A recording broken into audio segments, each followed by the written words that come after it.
Assalamualaikum warahmatullahi wabarakatuh. Bismillahirrahmanirrahim. Alhamdulillah wa syukrulillah. Thumma salatu wassalamu ala rasulillah Nabiyyina Muhammad ibn Abdillah wa ala alihi wa ashabihi wa mawalah.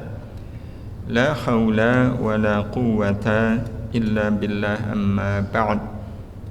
Bapak Ibu jamaah salat asar Masjid Salahuddin yang dirahmati Allah, alhamdulillah Allah berkenankan di tanggal 2 atau 3 Muharram 1446 Hijriah kita dipertemukan kembali oleh Allah Subhanahu wa taala di tempat ini dalam keadaan masih hidup.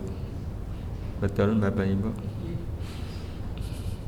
Tentu ini harus disyukuri, dan tidak ada wujud syukur atas hidup kecuali mengisi hidup ini dengan kebaikan. Nah, kata kebaikan mana yang lebih membekas? Menulis kebaikan, melukis kebaikan, atau mengukir kebaikan? Sepertinya lebih sepakat kalau mengukir itu lebih terasa bekasnya ya, karena kalau menulis, melukis itu gampang merusaknya, tapi kalau mengukir itu lebih sulit. Karena itu kata mengukir biasanya lebih sering dipakai ya, prestasi itu biasanya pakai menulis, melukis, atau mengukir. Mengukir prestasi, mengukir masa depan. Nah, kita ingin sama-sama mengukir hidup. Pakai apa? Pakai akal. Karena memang mengukir hidup itu harus dengan akal. Tapi pastikan akal yang dicahayai iman. Nah, kenapa kita harus mengukir hidup dengan akal yang dicahayai iman?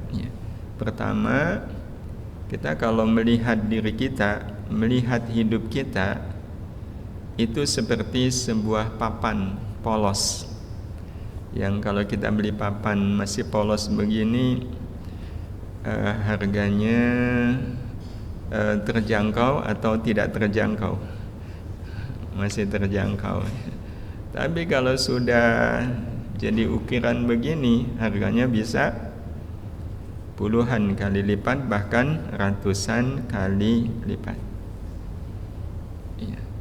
Maka kalau diri kita hanyalah papan, ya kita nggak ada harganya, nggak ada nilainya ya. Maka kalau kita pengen menjadi pribadi yang punya nilai, punya harga, ya harus diukir. Inilah yang kita maksudkan mengukir hidup dengan akal yang dicahayai iman. Kenapa harus dicahayai iman? Kenapa enggak cukup pakai akal saja? Kan sudah cukup belum? Karena kalau orang mengukir hidup hanya dengan akal, tidak dengan cahaya iman, itu seperti orang mengukir papan dalam gelap. Ada hasilnya enggak Bapak Ibu? Ada. Ada hasilnya. Tapi pasti hasilnya adalah bukan memperindah papan, tapi merusak papan. Itu hasilnya. Maka kalau seandainya ada orang mengukir hidup hanya dengan akalnya tanpa cahaya iman, hampir bisa dipastikan hidupnya rusak ya, karena sebenarnya yang merusak diri manusia adalah dirinya sendiri, yakni ketika akalnya tidak dicahayai oleh iman. Pernah dengar kata ngakalin? Itu kata dasarnya apa? Akal. Tapi kalau sudah disebut ngakalin, itu konotasinya negatif, merusak, merugikan, atau akal-akalan. Kan kata dasarnya akal juga, tapi kalau sudah akal-akalan begitu, itu hampir bisa dipastikan akal yang tidak dicahayai oleh iman. Nah, karena itu Bapak Ibu yang dirahmati Allah, kita ingin bahas mengukir hidup dengan akal yang dicahayai iman. Tentu akal itu tetap penting, karena kalau nggak pakai akal, seperti pengukir mau ngukir tapi nggak ada alat ukirnya, ya, tidak akan bisa. Maka memang kita tetap harus mengoptimalkan akal, menggunakan akal. Nah, tentu kita harus paham apa itu akal. Ini pengertian sederhana saja. Akal adalah pusat segala pikiran manusia. Karena itu antara akal dengan pikiran sudah jadi kata majemuk kan, akal, pikiran. Artinya semua pikiran manusia itu adanya di akal. Konon katanya akal itu di kepala. Maka orang kalau banyak pikiran, kepalanya pusing. Nah, itu menunjukkan bahwa memang akal adalah pusat segala pikiran. Nah, sekarang kita bicara soal pikiran. Pikiran itu punya sifat, punya tabiat. Apa tabiatnya? Ini secara umum, ya, tunduk dan tertarik kepada apa saja yang dianggap punya harga yang sangat bernilai. Itu memang wataknya pikiran. Jadi orang hanya akan kepikiran terhadap hal-hal yang bernilai, yang berharga. Kalau nggak ada nilainya, nggak ada harganya, ya cuma dilewatin aja. Nggak akan mungkin ada pikiran atau masuk ke dalam pikiran. Contoh, Bapak Ibu jalan, ya, pas nengok ke bawah, kok ada uang. Ya, masuk ke pikiran nggak? Masuk. Tapi lihat uangnya berharga atau nggak berharga? Ya, kayaknya bagi Bapak Ibu nggak berharga ya. Nah, karena nggak berharga, maka pikiran kita diambil atau dilewatin?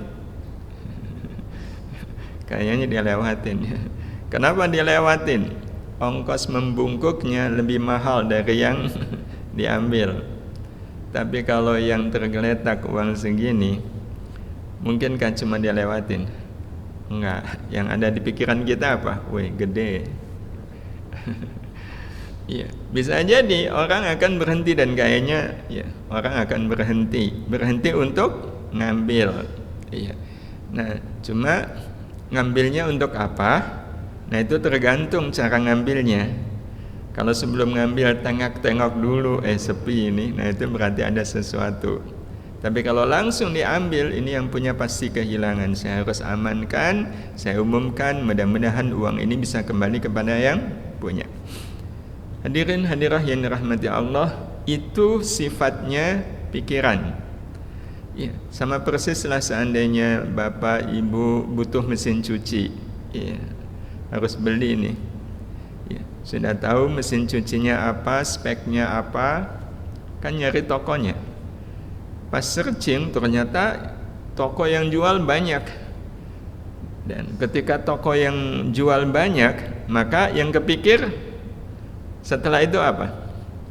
Diskon, terutama ibu-ibu ya. Dan ketika lihat diskonnya ternyata beragam, macam-macam diskonnya. Melihat diskon yang macam-macam, kira-kira Bapak Ibu akan tancap gas ke toko yang mana? Yang diskonnya paling besar kan? Ya, pasti pikirannya diskon yang paling besar, walaupun tokonya mungkin di Kulon Progo, nggak apa-apa lah didatangin. Kan kalau 85%, ya, kalau harganya 10 juta, cukup bayar 1,5 juta. Inilah memang sifat dasar akal pikiran manusia. Nah, tabiat, watak, dan sifat akal seperti inilah yang membuat manusia mengenal rasa senang dan susah dalam hidupnya. Jadi kalau kita tarik ke belakang, riwayat munculnya rasa senang dan susah itu bukan di hati tetapi di akal. Iya. Jadi ada senang, ada susah. Kapan senang? Ya kalau mendapatkan sesuatu yang sangat berharga untuk hidupnya. Ya, dapat rezeki 100 juta kan pasti senang. Ya, dapat hadiah iPhone, hadiah motor. Iya, berharga, senang. Dan akan susah kalau kehilangan sesuatu yang sangat berharga dalam hidupnya. Ini menjadi fakta. Ya, ini fakta. Nah, fakta ini Bapak Ibu yang dirahmati Allah harus kita olah. Nah, ketika kita olah, maka muncullah rumus ini. Akal boleh senang dengan apapun yang menurutnya bernilai dan berharga. Silahkan senang. Akal juga boleh susah dengan apapun yang menurutnya tidak bernilai dan tidak berharga. Iya. Dapat kiriman sampah susah itu ya memang wajar. Ya. Akal kita jadi susah ya karena mendapatkan sesuatu yang tidak bernilai, tidak berharga, itu sesuatu yang wajar. Tapi nah ini lanjutannya. Sekali-kali hati tidak boleh senang dengan apa yang disenangi akal. Kenapa? Pertama, manusia pasti akan turun derajatnya. Dan yang kedua, pasti dia akan bermasalah dengan rasa senang itu. Dengan rasa senangnya hati. Padahal selama ini kita memahami kalau senang, itu yang senang apanya kita? Hati. Padahal itu bermasalah. Berarti nggak boleh senang, boleh. Tapi cukup di akal. Jangan sampai dia masuk ke hati. Karena kalau masuk ke hati, pasti jatuhnya masalah. Contoh, dapat uang 100 juta, seneng kan? Tapi kebablasan, masuk ke hati, nah itu mesti masalah. Apa masalahnya? Pelit. Orang kalau seneng dengan uang, tapi masuk ke hati, hampir bisa dipastikan dia akan jadi orang pelit, jadi orang bakhil. Dan bukankah itu masalah? Bukti pelitnya adalah pada saat Jumatan lewat kotak infak, buka dompet, lengkap di situ. Si coklat, si ungu, si hijau, si biru sama si merah. Kalau memang betul-betul niat infak, yang diambil yang mana? Yang merah kan? Tapi rasanya ngambil yang merah itu ringan atau berat? Berat, emang 5 ton. Beratnya di mana? Beratnya di hati. Kenapa berat di hati? Karena senangnya masuk ke hati. Jadi berat. Itu hampir bisa dipastikan. Makanya orang yang senang kepada harta, kepada uang, pada kekayaan, kalau sampai ke hati hampir bisa dipastikan pelit. Sementara kalau orang dermawan itu karena senangnya cukup di akal. Hal yang sama dengan susah. Hati tidak boleh susah dengan apa yang disusahi akal. Akal boleh susah tapi hati tidak usah. Iya. Kenapa? Sama dengan senang. Kalau orang susah sampai ke hati, itu derajatnya turun. Kelas hidupnya itu pasti turun. Iya, dan pasti bermasalah. Iya. Di mana letak masalahnya? Dihina orang. Susah enggak? Susah. Dan yang pertama kali menangkap susah ketika dihina itu sebenarnya akal dulu atau langsung ke hati? Akal dulu. Akal dulu. Buktinya ada orang dihina dengan penghinaan yang luar biasa, tapi enggak kelihatan dia susah. Yang sebelahnya heran ya. Pak, ya dengan dihina, dicaci maki itu orang kok kelihatan tenang-tenang aja, nggak tersinggung gitu, nggak susah. Luar biasa ini Bapak. Luar biasa apaan? Itu orang tadi habis menghina Bapak loh. Loh, saya kok nggak paham. Loh kok bisa? Nah, beliau menghina saya pakai bahasa Jawa, saya orang Sunda. Nah kalau dia orang Sunda, dihina pakai bahasa Jawa, masuk ke pikiran nggak? Ya nggak masuk ke pikiran, mau nggak paham. Ya. Jadi yang susah itu akal dulu. Tapi kalau sudah masuk ke hati itu susah, itu jadi masalah. Apa masalahnya? Sebenarnya Bapak Ibu, kalau kita dihina orang, kan kita punya kesempatan untuk melakukan amal yang ringan, mudah, tapi pahalanya besar. Apa itu? Memaafkan. Memaafkan itu mudah nggak? Mudah. Ringan nggak? Ringan. Butuh waktu lama? Enggak. Butuh biaya besar? Enggak. Harus berdarah-darah? Berkeringat? Enggak. Tapi kita kalau dihina orang terus disuruh memaafkan itu ringan atau berat? Berat. Beratnya di mana? Di hati. Kenapa berat di hati? Karena susahnya masuk ke hati. Berarti senang boleh, susah boleh, tapi cukup di akal. Nah, terus gimana caranya agar tidak sampai masuk ke hati? Nah, ini yang membutuhkan iman. Ini yang membutuhkan iman. Jadi iman itu dibutuhkan salah satunya untuk ini. Salah satunya untuk ini. Kenapa butuh iman? Sebenarnya Bapak Ibu yang dirahmati Allah, kalau kita mau jujur-jujuran, kita pengen melihat sebenarnya apa yang paling berharga dan bernilai tadi. Ini kalau seandainya kita mau clear, mau objektif, apa sih yang paling bernilai dan berharga dalam hidup kita? Kalau saya tampilkan 6 objek dan kita coba sama-sama analisa 6 objek dalam hidup manusia, dan kita ingin lihat satu persatu 6 objek ini untuk kemudian kita putuskan mana yang sebenarnya paling berharga dalam hidup ini. Saya angkat 6 yang memang umumnya orang menganggap ini sebagai sesuatu yang bernilai. Kita analisa satu persatu. Yang pertama uang dulu, yang paling dekat, soalnya ada di dompet. Uang itu bernilai nggak Bapak Ibu? Berharga? Ya. Nilai harganya besar atau kecil? Besar. Buktinya kalau nggak punya uang susah. Berarti nilai dan harga uang itu besar. Bahasa Arabnya besar? Kabirun. Uang al-fulus, berarti al-fulusu kabirun. Yang kedua, gelar, titel, besar atau kecil? Besar. Kalau kecil, males orang kuliah. Kuliah sampai rela ikut tes itu. Saya punya teman anaknya tahun ini 8 kali tes belum tembus. S1 sudah, merasa belum cukup kan? S2, S3, itu kan menunjukkan berarti gelar, titel, kehormatan itu penting, besar. Kalau kursi, jabatan, kekuasaan, kabirun, karena kalau nggak kabirun, pilkada sepi. Pilkada sampai segitunya miliaran, bahkan dibela-belain pakai sikut sana, sikut sini, suap sana, suap sini, pakai curang. Itu menunjukkan betapa dalam pikiran manusia, pandangan manusia, kekuasaan itu kabirun.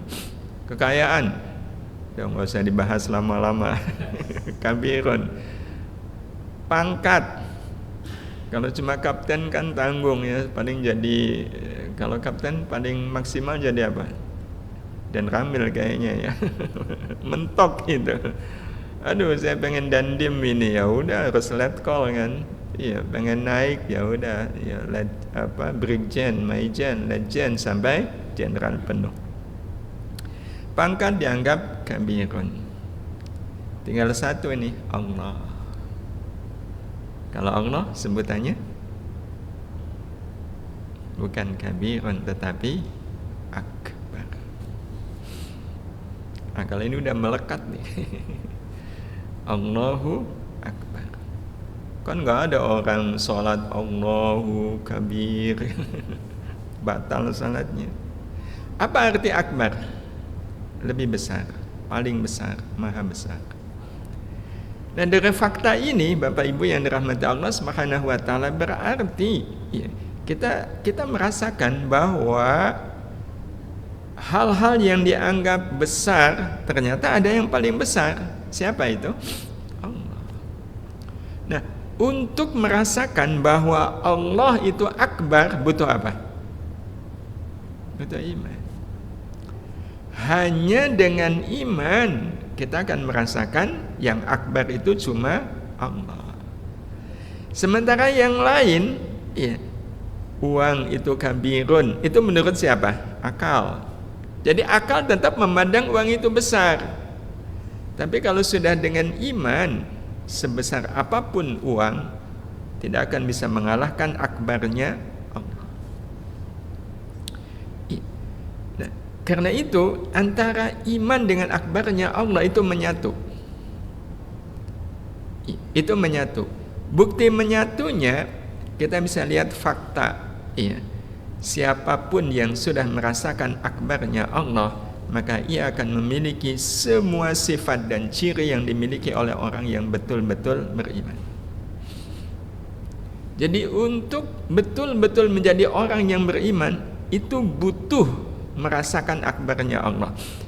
Kalau orang belum merasakan akbarnya Allah, akan sangat boleh jadi imannya itu cuma pengakuan. Imannya cuma pengakuan. Hanya orang-orang yang sudah merasakan akbarnya Allah akan memiliki semua sifat dan ciri yang dimiliki oleh orang yang betul-betul beriman. Sebagai satu bukti, ciri orang yang beriman yang disebutkan oleh Allah. Ya, kalau yang disebutkan oleh Allah kan berarti ini hak, pasti benarnya. Di surat Al-Anfal ayat yang kedua, Allah menyebutkan ciri orang yang beriman adalah innamal mu'minuna alladzina idza dzukirallahu wajilat qulubuhum. Sesungguhnya orang yang beriman adalah orang yang apabila disebutkan nama Allah, tergetarlah hatinya.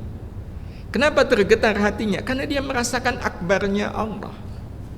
Hanya orang yang merasakan akbarnya Allah yang hatinya tergetar pada saat nama Allah disebutkan. Dan tergetarnya hati orang yang beriman ketika disebutkan nama Allah itu alamiah. Bukan dibuat-buat, bukan dibikin-bikin, hatta bukan pula diikhtiarkan. Dia hadir dengan sendirinya secara alamiah. Kenapa? Karena sudah merasakan akbarnya Allah. Kita katakan ini alamiah, logis, sangat logis. Jadi nggak cuma alamiah, tapi juga ilmiah. Sebagai bukti, kalau seandainya saya ketemu Mas Fakih, ya, Mas Fakih, ini ada titipan uang buat Mas Fakih. Dari siapa Pak Satari? Dari Pak Ahmad, katanya ini buat Mas Fakih. Mas Fakih nanya, berapa Pak Satari? 10.000. Jadi ada titipan uang yang harus saya kasihkan ke Mas Fakih, jumlahnya 10.000. Ketika saya menyebut angka 10.000, hati Mas Fakih tergetar nggak? Hatinya landai-landai aja. 10.000. Tapi bayangkan kalau saya bilang ke Mas Fakih ini ada titipan uang dari Pak Ahmad buat Mas Fakih. Mas Fakih nanya, berapa Pak Satari? 10 miliar. 10 miliar. Gimana Mas Fakih? Hati panjenengan gimana Mas Fakih? Semaput. Nggak cuma Mas Fakih, semua kita. Betul? 10 miliar. Itu getaran hati yang muncul setelah mendengar angka 10 miliar. Itu harus kita usahakan atau muncul dengan sendirinya? Muncul dengan sendirinya. Menjalar ke sekujur tubuh sampai menyentuh mata, dan tanpa terasa dari mata keluar air mata. Kenapa? Karena besarnya uang yang diberikan. Logis, alamiah. Itu ketika dikasih uang 10 miliar. Tapi kita coba bandingkan Bapak Ibu, 10 miliar kabirun, besar, tapi dibanding akbarnya Allah, lebih akbar mana? Allah. Dan inilah yang akhirnya menjadi problem. Disebutkan angka 10 miliar, hati langsung tergetar. Dengar azan, apa yang terjadi?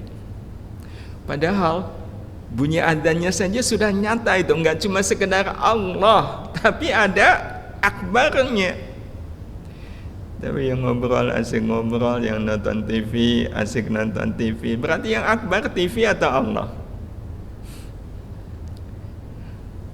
Maka Allah pun menutup. Iya, meskipun Allah menyebut ciri orang yang beriman kan banyak. Di ayat kedua, tiga, ya, itu ciri orang yang beriman. Kalau lanjutannya kan wa idza tuliyat 'alaihim ayatu zadatuhum imana wa 'ala rabbihim yatawakkalun. Nah, di ayat yang keempatnya Allah menutup dengan kalimat ulaika humul mu'minuna haqqa. Ulaika mereka, hum yang mereka itu al mu'minuna, orang-orang yang beriman haqqa secara benar, haqqa secara hakiki. Haqqa memang betul-betul beriman. Berarti untuk betul-betul menjadi al-mu'minuna haqqa butuh merasakan bahwa Allah itu akbar. Allah itu akbar. Hadirin hadirah yang dirahmati Allah Subhanahu wa taala, pertanyaannya kita semua alhamdulillah punya iman. Sudah punya iman di dalam diri kita. Nah, pertanyaannya, sudahkah iman membuat hati kita merasakan akbarnya Allah? Sudahkah iman membuat hati kita merasakan akbarnya Allah? Karena kalau betul-betul iman membuat kita merasakan akbarnya Allah, maka rumus ini pasti akan ada dalam kehidupan kita. Siapapun yang sudah merasakan akbarnya Allah, maka dia akan merasakan apapun selain Allah itu asghar, kecil. Kecil bukan untuk dikecilkan, kecil tidak untuk diremehkan. Kecil dalam artian tidak sampai mempengaruhi hati. Makanya berhenti cukup di akal. Hati dipenuhi dengan akbarnya Allah Subhanahu wa ta'ala. Dihina orang, ada urusannya enggak dengan Allah? Ada? Enggak ada. Apa urusannya dengan Allah? Enggak ada. Yang berurusan dengan Allah itu yang menghina. Yang dihina nggak ada urusan dengan Allah. Apakah kita berdosa karena kita dihina? Kasihan banget ya, udah dihina berdosa pula. Dihina nggak ada urusan dengan Allah. Berarti dihina orang itu urusan besar atau urusan kecil? Urusan kecil. Urusan kecil. Kenapa? Nggak ada kaitannya dengan Allah. Karena hati sudah merasakan akbarnya Allah. Nah, ini nggak ada urusan sama Allah, ya kecil. Karena sudah merasakan akbarnya Allah Subhanahu wa ta'ala. Sudah merasakan. Berarti kalau seandainya kita masih menganggap penghinaan itu urusan yang besar, berarti Allah itu asghar. Enggak, saya enggak merasa mengecilkan Allah. Kalau enggak merasa mengecilkan Allah, kenapa dihina dianggap perkara besar? Bapak Ibu punya uang 10 miliar. Hilang 1 juta. Itu perkara besar atau perkara kecil?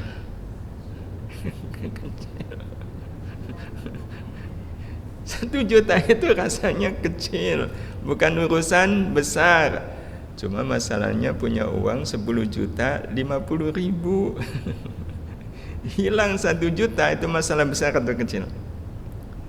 Berarti sebenarnya persoalan dalam hidup kita, Bapak Ibu yang dirahmati Allah Subhanahu wa ta'ala, adalah kita belum merasakan akbarnya Allah. Kalau orang belum merasakan akbarnya Allah, maka ini yang jadi masalah. Hidupnya kalaulah mengukir hanya dengan akal tanpa dengan iman, dan hidupnya akan rusak. Makanya orang kalau dihina merasa itu sebagai perkara besar, maka yang muncul di dalam dirinya apa? Benci kepada yang menghina, dendam kepada yang menghina, merencanakan pembalasan kepada yang menghina. Bukankah itu sebuah kerusakan, merusak diri sendiri? Tentu ini menjadi PR bagi kita. Bagaimana caranya iman itu membuat kita betul-betul merasakan yang akbar dalam hidup kita hanyalah Allah Subhanahu wa ta'ala. Ada lanjutannya, mudah-mudahan bisa kita lanjutkan insyaallah. Atau kita lanjutkan sampai selesai. kita episode saja insyaallah. Waktu membatasi kita. Terima kasih Bapak Ibu. Mudah-mudahan sedikit ini menjadi bahan renungan bagi kita semua. Mudah-mudahan kita bisa lanjutkan di pertemuan yang akan datang. Dan ya Allah wa iyyakum ajma'in.